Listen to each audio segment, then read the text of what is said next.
welcome back to Shit Creek Survivors, where we share stories of resilience and tools for resilience. I'm your host, Cameron McKay, and today we're talking about how to keep paddling when life knocks you off course.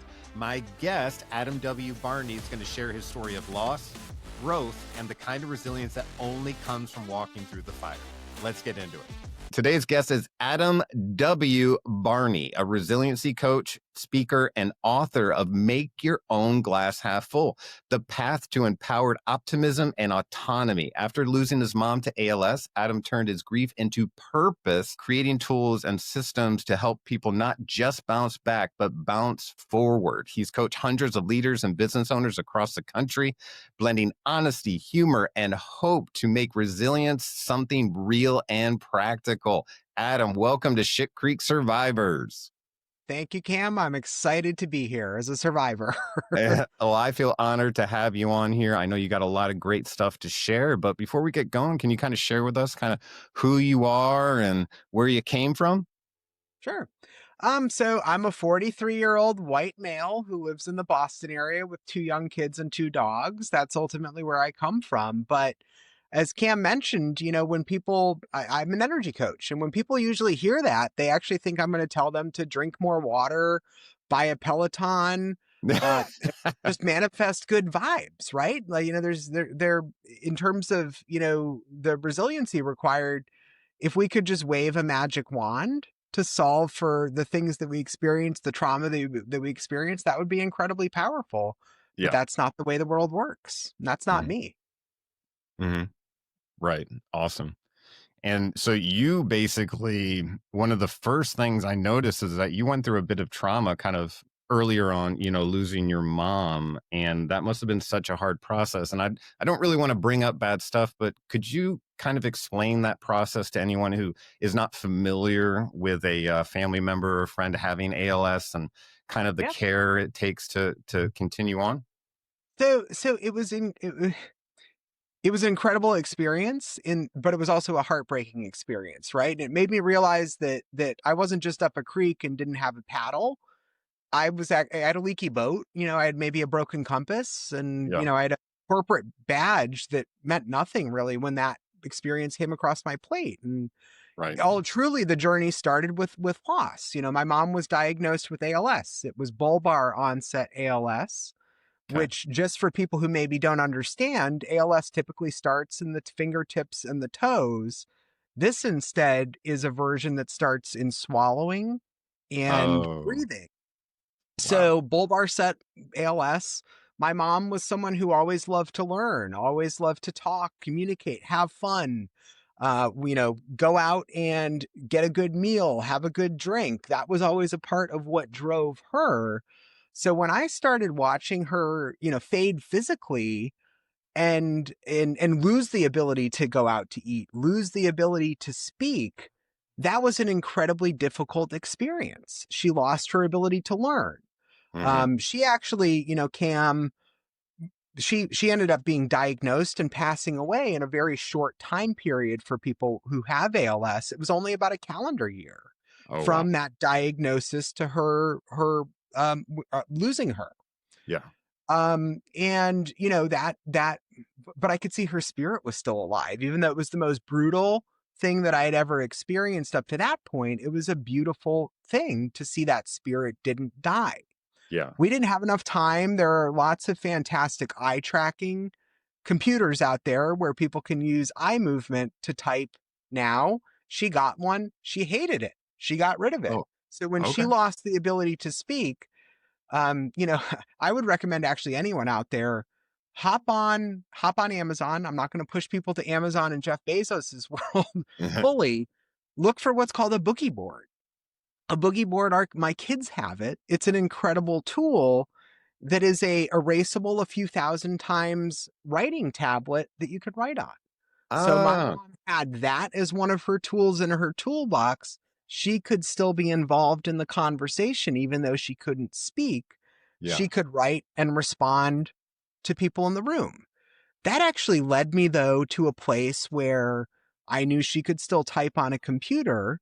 Mm-hmm. And I started this series with her across email that I called Mommeries. And I have about a dozen of these sitting in my email. I don't reference them too frequently because this all happened coming up on 11 years ago. Okay. But that was a system that I brought into play where I could ask my mom, as she lost the ability to speak and communicate, a question about her upbringing or, her experiences in life that I had never asked her previously. Hmm. And I could get a very thoughtful response that I could keep in perpetuity to learn from. Digital tools are incredibly, incredibly powerful. Awesome. Think about with the smartphones we have now in our pocket today, how many more photos you have available to yourself. It allows us to Right. capture very, very easily these memories and these experiences to keep in our back pocket that keep us going. Yeah. But even outside of that path of loss, um, I had two things happen that never would have been unlocked had I not gone through that series of loss. The first one was getting involved with a incredible, incredible familial ALS program out of the University of Miami. They have an incredible neurological unit there in Miami, Florida. Great. And I've been now part of that that learning platform and being a participant in that study for the last 10 years. I Wow. never would have found out about that. I mean, who in Boston wouldn't want to go to Miami in the middle of the winter? But Yeah. at the same time, it opened up an incredible opportunity. And ever since I joined that, Dr. Michael Benatar has actually been recognized as the world's preeminent ALS researcher, and he's the one who created this program down there. The other door that it opened was getting involved more locally here in Boston with the ALS TDI, Therapy Development Institute. Okay. And, that's the only focused ALS solution organization in the world. They're famously credited with starting the Ice Bucket Challenge. Oh, really? And we've become involved with that. It's opened up doors. And then even more than those two big things, I realized someone I worked with in my corporate days at Microsoft went to Boston College with Pete Freites, who also was involved with creating the Ice Bucket Challenge. Very It cool. opened me up. I talk about in my book one of the hundreds of thousands of stories out there in the world where people used optimism and autonomy to face a challenge and not just fall down and not get up again, because Right. that's when you start to atrophy. 80 Barkin. 80 Barkin was an incredible, also someone who was afflicted with ALS here in the US, but he went into patient advocacy. He was really helping not just with ALS, making sure that people facing these challenges aren't just left to themselves, because what helps bring it together? Community is such a big piece of it. And Oh, then yeah. fast forward even more acutely, I have two young daughters. Our first daughter met someone at a playground in our neighborhood. We became friends immediately. We both had dogs. The dogs got along. We've become very good friends with our friends Lee and Lori, and they have two kids. I my Had I not lost my mom and faced that neurological challenge, these intersections would have never come up. They Right. opened up these doors. They had a second kid, and she's an incredible kid who was diagnosed. Her name is Noah, with Canavan disease. This is one of the ultra rare neurological diseases in the world. I've They never became heard of it. Yeah. There are probably a dozen kids in across the planet who have this disease. The typical way that it works is you've got about 7 years of life for that kid to be alive. Oh, It's pretty much unfortunately, it's a death sentence in that ultra rare disease category. yeah. She was lucky enough, because of her incredible parents and the incredible community that they assembled, to receive a dose of gene therapy. And that has changed the game. She's now able to walk. Whoa. Canavan kids aren't able to walk. She's able to communicate. She was in our swimming pool in our backyard this summer. It's incredible to see what doors, but it's also led me to be incredibly empathetic to our friends who are facing the same sort of set of challenges. And the brain is a funky thing, right? Yeah. It Yeah. weaves into how we lift ourselves out. But neurological experiences have intersected in my life in so many different ways. Had I not faced that with my mom, would I have ever seen that? Would I like Right. to think about this scam in the way of, imagine you're on a street and you've got a street light above you. The street light has a stream that's this wide. Yeah. You see the things that are in the street light. If something is in the dark, even 6 inches out of that street light, you're not going to identify it. You're not going to see that it's there.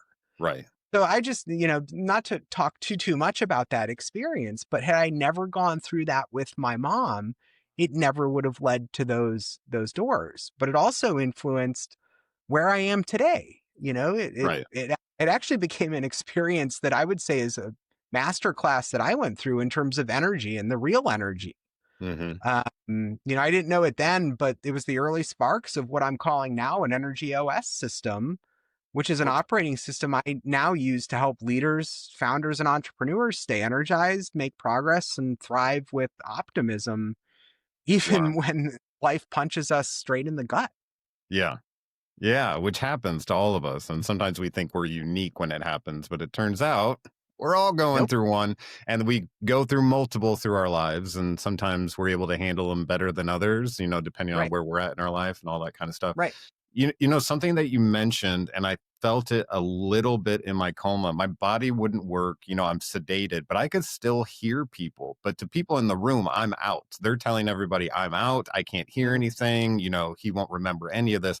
I remember being there, and it's really strange. And obviously, this is nowhere near what your mom was going through. But the Yep. idea, like my sister's godmother has Parkinson's, and she was like on an Olympic volleyball team. You know what I mean? And it's just, you have to remember that the vessel might be damaged or being affected, but it's not the soul. The soul is in there. It's as vibrant. It's wanting to communicate. And that's one of the scariest things is when you can't speak for yourself. Everyone's making decisions for you. So that was super cool that you were able to make it so she was part of the conversation. She felt some sort of control. That is amazing that you came up with that tool. And that's such a good idea. It was just, between that boogie board and those memories, like being able to have that record and elevating, and then, just so much of the world, right, Cam, talks about vision, right? Yeah. Vision and then action being the key piece of the puzzle. The bigger piece that's even more valuable than action is the resilience required to keep going. Yeah. Yes. Well said. And yeah, that's perfect. And how would you say that? Well, I would say, how would you say that you got through it? And what tools that you used, or what paddle did you use? But it sounds like you just kind of just push forward. Was there ever a time where you felt like a victim in it at all? And then you said, no, no, no, no, I have to change my mind here. Like I have to push forward. I have to be there for my mom, or I have to push forward, be there for my family. I will level set that answer by saying that we were incredibly lucky through this experience also, right? Yeah. My parents went to college in a small town in southwestern Illinois, Okay. and they had an incredible family friend who could come through that year and helped my dad out, helped my mom out. That's So amazing. we didn't need to put her in a care situation. That's an Yeah. incredible thread that I feel so many people, whether it's, I have friends whose, parents have early onset dementia. I have other, you know, friends who have parents that are going through difficult situations. The Parkinson situation, Cam, you mentioned a few minutes ago. Yeah. We were extremely lucky that we had that built-in caretaker Yeah. that came into play. So, I'm not telling anyone to go out and, buy a lottery ticket necessarily, but that's a lottery ticket that's not about the money. It's about the support that you get and the way that your system allows you to move forward. Yeah. I've equated that in what I do now, though. I actually really love to influence people to assemble a board of advisors. And Mm. that's different than a board of advisors. If you're running a corporation, This is a personal board of advisors who are people who have known you. They're not someone you met, 6 weeks ago necessarily. They're Right. people who have known you, the core of what drives you for years, whether they're people you grew up with as a neighbor, they're people you went to high school or college with. Right. You don't need too many of them. I think maybe 4 is enough. It's probably the sweet spot. Yeah. But these are the people who can help validate that you're moving in the right direction.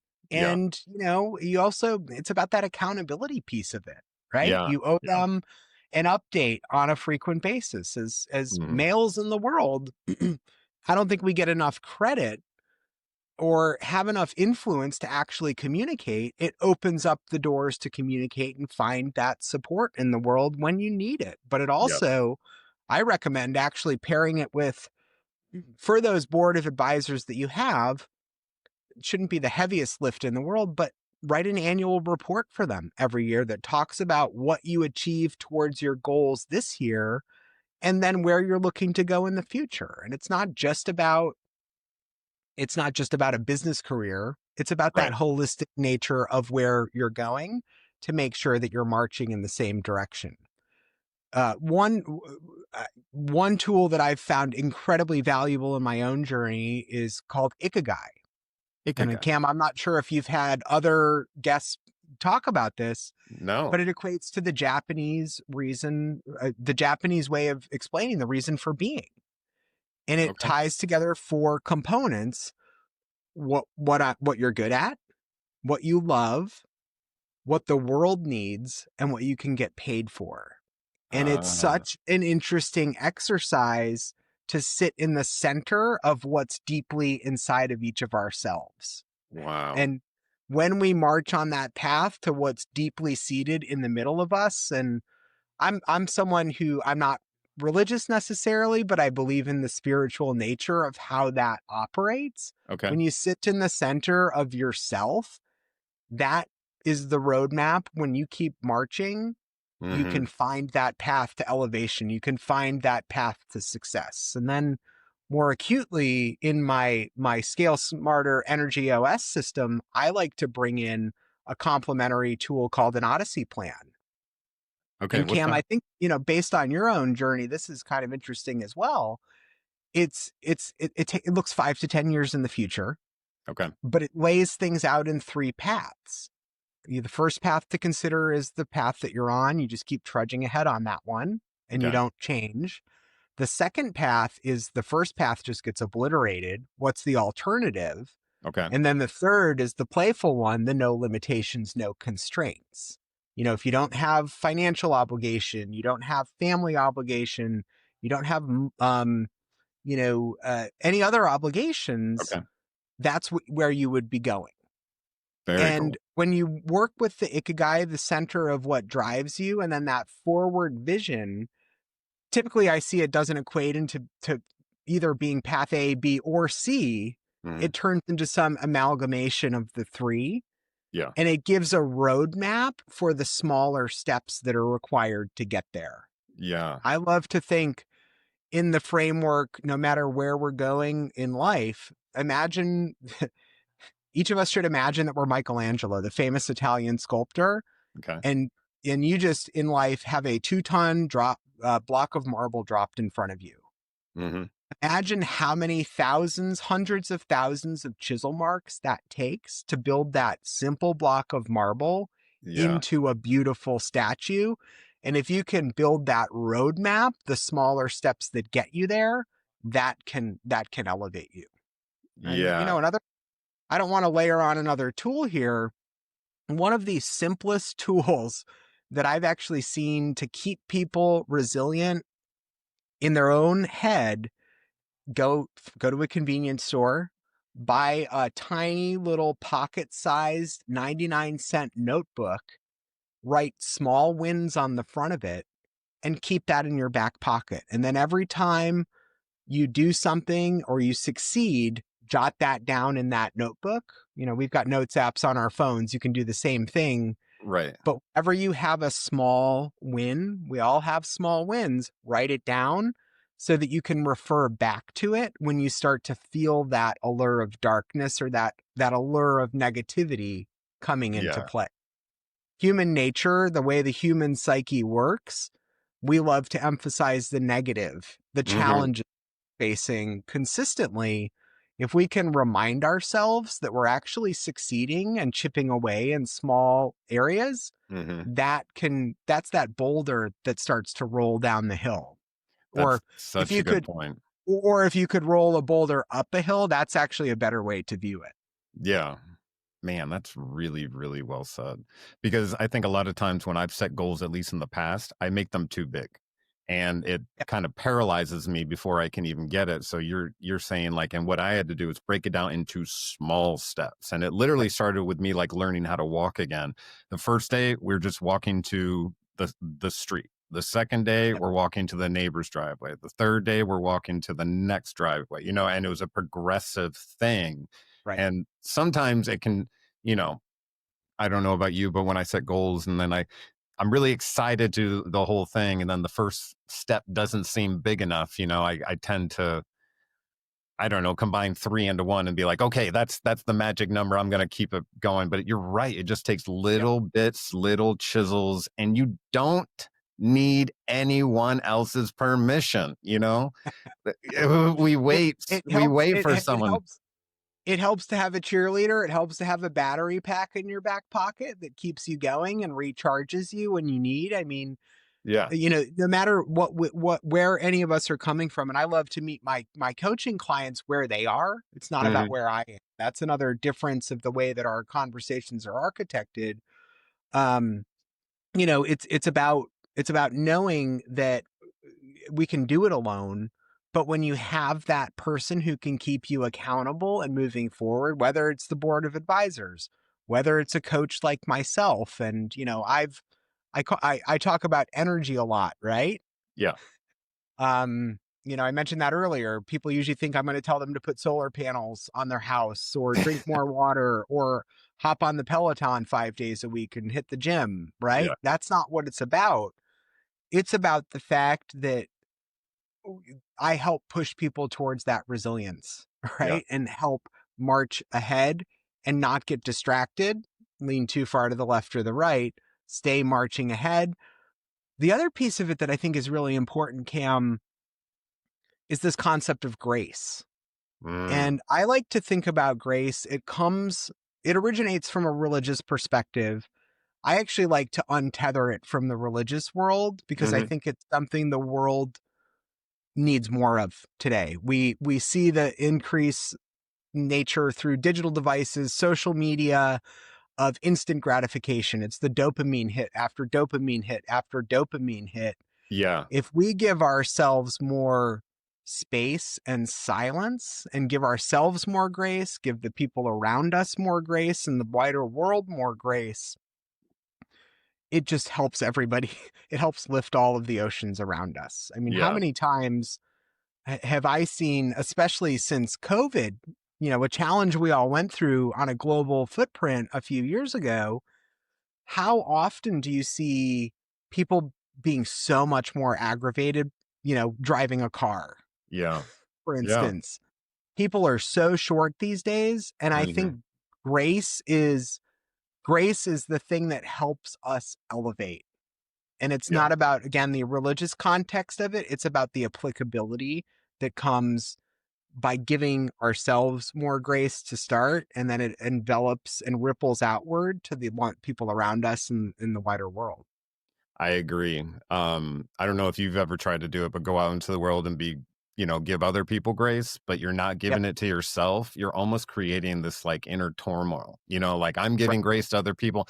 And I think there's something in the back of our head, like you're waiting for someone else to give it to you for some reason. But No. you're right. It starts with you. And just pausing sometimes, like you said, because we're on our phones, we're doing so much during the day, our brains are cranking, cranking, cranking. I have to consciously make sure I sit myself down and I slow it down. And if I Right. slow it down, I'm not as panicked. And I didn't even realize I was panicked, but it's just like grinding and going and going and going. And yes, I have PTSD. So I have to like differentiate what am I being triggered here and all that kind of stuff. But yeah, Right. that's amazing. Well, I have to say, not to go back to the situation with my mom and how that cracked me open, sort of. All in the corporate career, I was in a 20-year nonlinear corporate marketing career. I worked everywhere from global companies like Microsoft and Akamai Technologies to venture capital backed startups. When that happens, all the frameworks, all the strategy decks, all the ambition, they really mean nothing when you're sitting next to someone you love, watching them lose their ability to live in the world, right? Yeah. So through that, I felt my own personal battery never charged past, let's say, 40%. Mm-hmm. Now, Yeah. when I realized most of us are trying to live lives on borrowed energy, Yeah. we're plugged into everyone else's expectations or our view of what everyone else's expectations are, whether it's our company, Mm-hmm. our family, our social media highlight reel. But we never stop to ask, where is my own outlet? And that's where the metaphor hit me. Yeah. I'm the energy coach, but really I'm the guy who helps people find their cord and the power source again. Yeah. And it's built around, three pillars. It's input, what fuels you, Okay. output, where your energy compounds, and then recovery, how Recovery. you reset your system. Yeah. And just like any good operating system, if one part crashes, the whole thing breaks or slows down. Yeah. And I tell clients all the time, energy debt always comes due.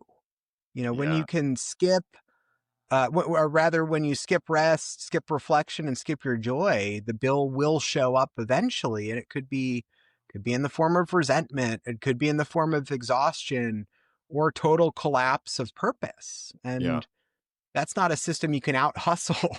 It's a Yeah. fundamentally unbalanced place to come from. Yeah. Now you just mentioned resentment, and we've talked about that quite a bit, and I went through a lot of it. Any suggestions or advice on how to shift a resentment into or letting it go? I mean, we all say it's like carrying a weight, Yep. or drinking poison and expecting the other person to die, but it's easily said, to be like, just let it go. I found myself clinging to resentments because, in a way, I don't know, it gave me a sense of control, which was false. You know what I mean?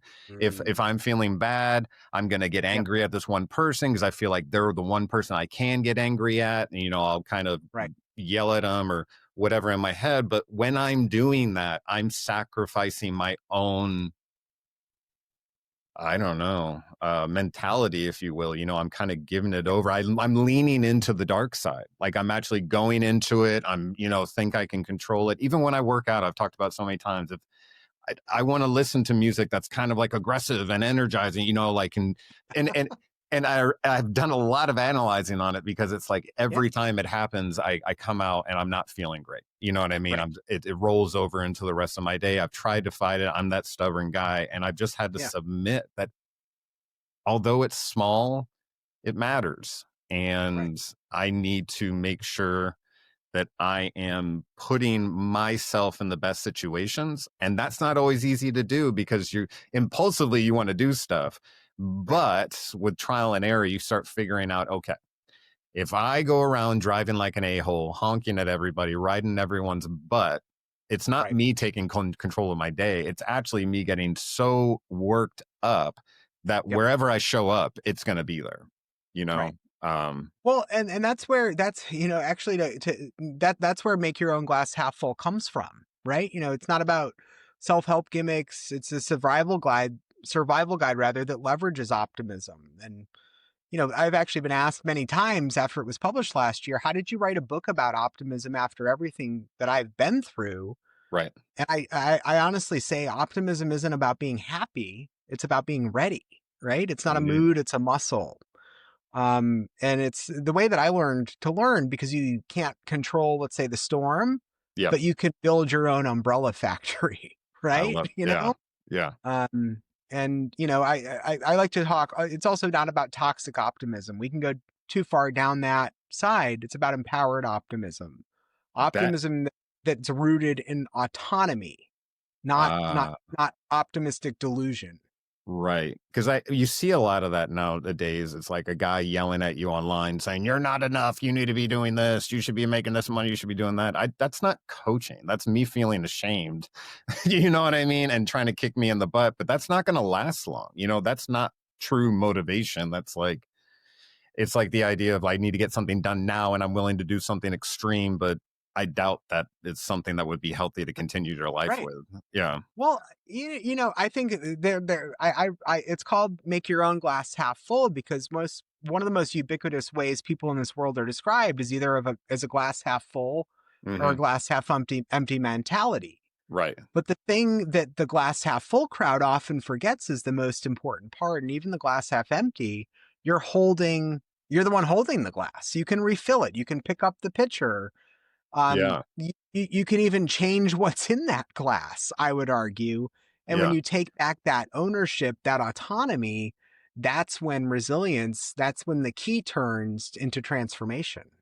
I love that. So instead of seeing something as black or white, it's like realizing there's other angles, other colors, and all that kind of stuff, and you can take control Right. of certain things. And I'm sure you talk about controllables and uncontrollables, the idea that, if we're worried about things we can't control, Yep. there's no solution in there. But if you look at the things you can control and the small steps or chisel marks you can make, boom, you're moving in the right direction. Now, I have to say, next to my desk on the wall outside of the concert posters that I have, because music is what drives me, yeah, I have How to Stop Worrying About What Other People Think and a guide to that over here. In the middle, I have Brene Brown's 10 guideposts for wholehearted living. And nice. then I actually have the only visualization that showed up in my book that comes from Tim Urban of Wait But Why, which is a fantastic stick figure blog in the world. I won't champion that, but it's this incredibly powerful visualization of what I call life paths. Okay. It's got a, you know, and I'll share this. We can put this maybe in the show notes or something like that. Okay. It has today in the middle, and then you've got a time period of you're born and before today, and then there's after today. It's all these wiggly lines. Before today, you've got one green wiggly line and a bunch of black lines that didn't end up happening. Today's again in the middle, and then you have an infinite number of wiggly green lines going off into the future. The Yeah. non-linearity piece of it, that's truly where resilience is the piece that comes into play. Yeah. Absolutely. And for one of our listeners or whoever's listening out there right now who really finds himself in a dark spot right now, um it could be going through something in life or just depression, whatever it may be. What would you say to that person? What's the first step they could take or suggestion you would give them? I mean, outside of some of the other things that I've mentioned, just take 5 minutes and sit there and write down a quick list on a Post-it note or a piece of paper, divide it in two, write down a couple things that are energy boosters that help Hmm. elevate you, and then things that are energy drainers. And I'm not uh, saying you have to get rid of the energy drainers immediately. Maybe that's long-term transformational work to do. right.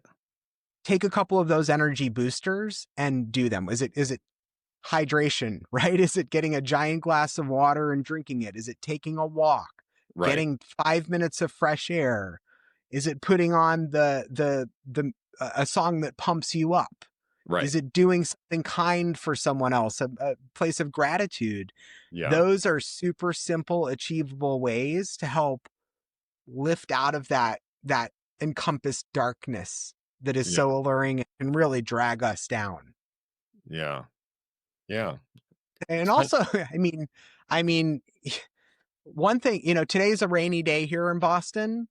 Mhm. I know always that sun is still behind the clouds. No matter how many days of darkness come, eventually that sun is going to show up again. And I use an analogy that imagine you wake up in a completely dark room. Okay. You don't know where the light switch is. You don't know how to turn a light on. It's not plugged in. That's where I like to come in and say, I'm going to help guide your hand, not just to flip the light switch, but to find the plug Hmm. in the darkness, and then I will eventually help you get to the place where it plugs in. Right. That, So yeah. that's where those accountability partners come into play. That's the difference in terms of success and just, elevating out of those holes that we all fall into.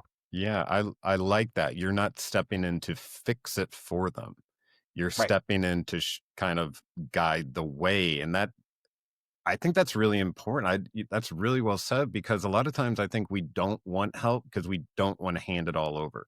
You know, Mhm. we don't want someone coming in and taking control of our lives and telling us this is what you're doing right, this is what you're doing wrong, and this sort of stuff. Compared to someone grabbing your hand and be like, "Hey, you're awesome. Right. There's a couple things we could maybe work on if you're open to it, Yep. but you're killing it right now. The fact that we're even talking is amazing. You know what I mean? And I don't think, Right. like you said, we don't let ourselves celebrate those victories along the way. I was guilty of this until I Yep. thought I had reached a point where I was allowed to say, because I had so much shame on me, right? But Right. you have to account for the action that you're taking because you are being heroic. And I think it's so cool that, all right, first off, you mentioned something that all around you, you have things that motivate you and kind of keep you centered and all that kind of stuff. And you've Right. written a book about this. So this shows that this is like an actionable thing. It isn't something you just memorize and like save in your mind. It's like on a daily basis, you're touching it, you're feeling it, Yep. you're reminding yourself. And it's kind of, and it's a good way to not get caught up in the world, especially for longer than 48 hours or 24 hours, because I don't know about you. I can start the week on Monday and all of a sudden Friday shows up. I'm like, what happened? so, so, so it's like it's really important to kind of slow down and just, it makes such a difference. Just 5 minutes, just Right. 5 minutes. And I think sometimes we say 5 minutes is, I'll watch TV for 5 minutes. That's not it. Right. That's not it. It's not Well, about, yeah. it's Cam, I look at it as a simple equation actually. And if I had a whiteboard, I would write energy first, then it would be an arrow to clarity, and Uh, then the arrow goes to progress. And if you skip the first one, the first two, the subsequent ones crumble. I like that. Every day I meet founders who brag about running on 4 hours of sleep. I tell them that's not resilience, that's reckless optimism or just recklessness. You can't lead Yeah. if you're leaking energy. That's so true. So true. And it's funny that, yeah, that's what we kind of like. That's the masculine, here I go. I only have to work, or, I work 16 hours a day. I sleep 4, all that kind of stuff. And it's not sustainable, like you said. And it gives a false impression to people who are trying to get through something, because you, whatever battle you're in, although it's unique to you, it is as worthy or as important as anybody else's. If you are struggling with something, we love you enough to tell you that we were struggling with something for a long, long time. And we had to, at some point, make some sort of change because the path and the tools that we had weren't working. Right. So it's scary to step out into that darkness, like you were talking about before. But sometimes it's really, I've said it before, but fear is sometimes it looks a mile wide and, Yep. it like an ocean that's a mile wide and all that kind of stuff. And then you take your first step into it and it's 2 inches deep. Right. So it's like this Well, false impression. I mean, I have a fantastically creative person named Pejman Milani that I'm a big fan of, who's in Austin, Texas. He's a teacher. He takes some of these complex ideas and really equates them down into a fun, cartoonish way. One of his favorite ones that I love to go back to, it's a two sides of a canyon, right? And you're over on one side with a bow and arrow trying to hit a target. Okay. And if your target is falling into the canyon and not hitting the bullseye, what do you need to do? You just need to adjust the angle of your bow. Right. The other thing that's incredible to think about, imagine an airplane, say, that's flying from LA to New York. Okay. If you simply change the direction of that flight by 1 or 2 or 3 degrees, Mm-hmm. it completely doesn't take you to New York. It'll take you maybe to Hartford. It'll take you to Philadelphia. Yeah. It's not about big shifts to change the momentum. It's little adjustments that get them there. And the other piece that I love to get into, you are no one listening here. You are not your circumstances. Yes. You are your choices inside of them. I think all of us face that place in life that absolutely puts us up a creek with no paddle, no plan, maybe a hole in the boat, no signal, Right. but you can always build your own. Sometimes I think, Cam, you and I would agree that paddle looks like therapy. Yeah. Sometimes it's simply setting a boundary or saying no to something that's been enabling us. Yeah. Sometimes it's honestly letting yourself rest without guilt. Hmm. Um, but it's all about sort of the fully optimized human mindset, right? Where you integrate purpose, play, and progress to live in forward motion. Yeah. Because the growth isn't to just survive, let's say, the creek, it's to come back stronger. And, Yes. ultimately then you can help other people build their boat as well. Yeah. I love that. And it works. For some reason, if you go through something and you decide, I'm not going to give up on this, and you prove to yourself that you don't, you're able to help people. You're able to be empathetic to people who are going through something, and able just to sit with them, not tell them what to do, just sit with them in the ministry of presence, and let them know they're not alone. And like, I see you and I'm proud of you and you're doing great, no matter what. Because Right. we, in my opinion, we were made and born imperfect beings. And somewhere along the line, especially in the West, we were told that our lives are supposed to be perfect. They're not. So if an imperfect being is trying to be perfect, it'll cause inner turmoil because you're never going to achieve it. So it's like Right. once you let that grace set in, and you're like, Yeah. oh, I don't have to be something to be loved or to be worthy. I can just be me. And then all Right. of a sudden you like find yourself in the center of it, like you were talking about. You're able to get quiet with yourself and be Yeah. happy and realize that it, like, Jim Carrey said something one time. He's like, I wish everyone had $1 million so they could get everything they possibly want, to realize that it won't make you happy. So, Yep. so it's Well, Cam, you're saying that we're never perfect as humans, but ultimately in this world, nothing is ever perfect. exactly. Nothing Exactly. is ever done perfect. We live through the imperfections, and the warts are what makes the scars are what make us beautiful. Yeah, I agree. And that's why other people value us, right? I would even argue that helps, that understanding that the person who looks different than me and comes from a different background, they're incredible because of that unique path that they've been on. Everyone listening here has been on an incredibly unique path. Yeah. Account for what you've done. Don't languish in it. Therapy can help with that. Yeah. But use that as what fuels you to move forward, because we only get better over time if we just keep going, no matter how rough the water might be. But that water's still going to move whether we want it or not.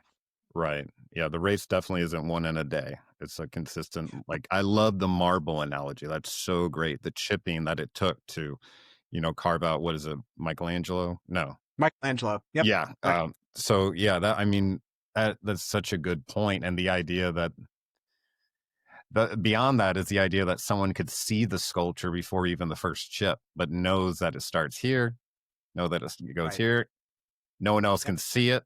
It's kind of like when you probably started doing your book and walking out into this genre on your own. Sometimes people can't see it for you. And then so you walk into the darkness and you find your tribe in there because you're living authentically to yourself. And Right. people gravitate to that. They're like, I have that same issue, or I want to learn about that. Here's my person, compared to convincing people who know you before that this is where I'm going, because they can't see it. Right. Yeah. Well, I mean, I've had friends, going back to that board of advisors idea, who over the last couple years who I've caught up with, and they come back to me and they'll go, "Oh, you've actually done this. Yeah. You've actually made this change. I can Yeah. see you talked about this. You didn't just talk about it. You actually did it." And that's Yeah. ahead of me doing my check-in to tell them on what I've been working on or where I've been going. And that's when you're like, "Oh, I am moving in the right direction. Yeah. Yeah. And like to them, you can tell when they look at you, you have changed because you see Yeah. it in their eyes. They're like, huh. And you're like, I Yeah. told you. I told you I was going to Like do it. but I had to unlock that in myself, right? Yeah. That's where it starts. Hmm. I've talked with countless people, not to lean too far into the therapy world, but about therapy and how that's valuable. I also Yep. look at therapy as the fully optimized human actually has a therapist, and 99% of the people in the world can't have these three things concurrently. Right. You've got a therapist who's helping for resolving things that happened in the past. Hmm. You have a mentor who's sitting with you in your day-to-day, what you're focused on world. And then you have a coach. And that's the role that I love to fill, that Yeah. helps keep you marching ahead forward. That's Wow. the fully optimized human. Most of us don't have time or financial infrastructure to Right. have those three things concurrently, but start with one of them Yeah. and it starts to unlock the other doors. Yeah. Well said. And to anyone out there who would be willing to get a coach or maybe wants to reach out to you, what would be the best way to do that? Yeah. You can find me at adamwbarney.com. Make sure that W is in there.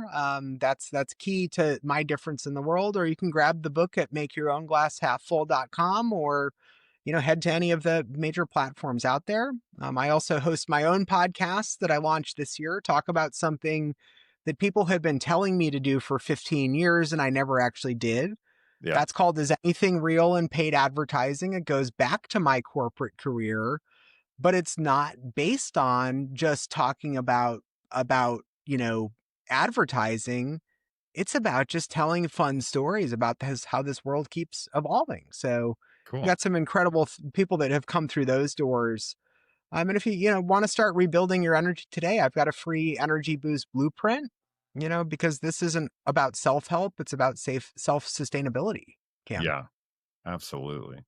And the last question, and I think we've talked about it a little bit before, but like the idea that, you know, I am so guilty of being the person, okay, new year, new life, I'm going to lose the weight. And then February comes and I haven't been to the gym in the last couple of weeks. So there's a difference between like getting started and then sustaining. And I know you Yeah. talked about small steps and all that kind of stuff, but is there anything else that you would advise anyone out there about in those moments where, you're like, I don't know if I want to keep going? What comes to mind? Ah, don't make your to-do list too long on a day-to-day basis. That's the simplest way. Your to-do list shouldn't be 20 things. It should be 3 things that are marching towards those smaller steps that get to that bigger shift. Yeah. And also, grace comes back into play. If you don't get 1 or 2 of those things done in the day, Hmm. give yourself that grace, punt them to the next day. If it starts happening a couple days in a row, reevaluate whether the things that are on that list are actually the things that are moving the needle and that you want to be focused on. And maybe they're not, or maybe there's some self-led block up that's not allowing you to do them. But keep it simple. I, l- It's not about it's not that's the simplest way I would describe it. yeah, I need to work on that because I think a lot of people might relate to this. They write a list that's too long, and then they get to the end of the day and they're like, I didn't do it. Although you've gotten like 5 things done, it's because you didn't get the 8 things on the list done. You're like, oh, I didn't, Right. I didn't do well today, but that's not Well, real. And and then you pull out that small wins notebook, right? And you write down the things that you got done every day, I love right? it. So That's that so builds in important. that builds in a different habit, and honestly, one other thing that's very easy to do, Cam, put put those goals in front of you. Put Yeah. print them out, put them up on the wall, look at them consistently. How Yeah. many times have you seen people, to make a change, write something in lipstick on the mirror in the bathroom just so Uh, that they see it every day? The constant visual reminder is, outside of the digital devices that we have, all the notifications, a constant visual reminder that's physically in front of you yeah. is incredibly valuable. So you think you're saying it almost like helps reprogram your brain like Yeah. reorient it. Like, we're Right. not going to think about this. We're looking right at this. We're looking right at this. This is the direction we're going. And I think Right. that that's amazing. Exactly. Well, Adam, this has been absolutely amazing. You've put so many gold nuggets in here that's just been beautiful. Thank you so much for blessing us with your presence. I advise anyone out there to go after Adam W. Barney. Make sure you put the W in, okay, for the namesake. It's very important. So reach out to this individual, grab the book. Let's learn as much as we can. If we could put some nice reviews for Adam, that would be great too. So let's work as a team. And if anything, Adam, just again, thank you so much for opening up, being vulnerable, sharing the bits and pieces that you learned. I know it's not easy, but it does matter, and we greatly appreciate it.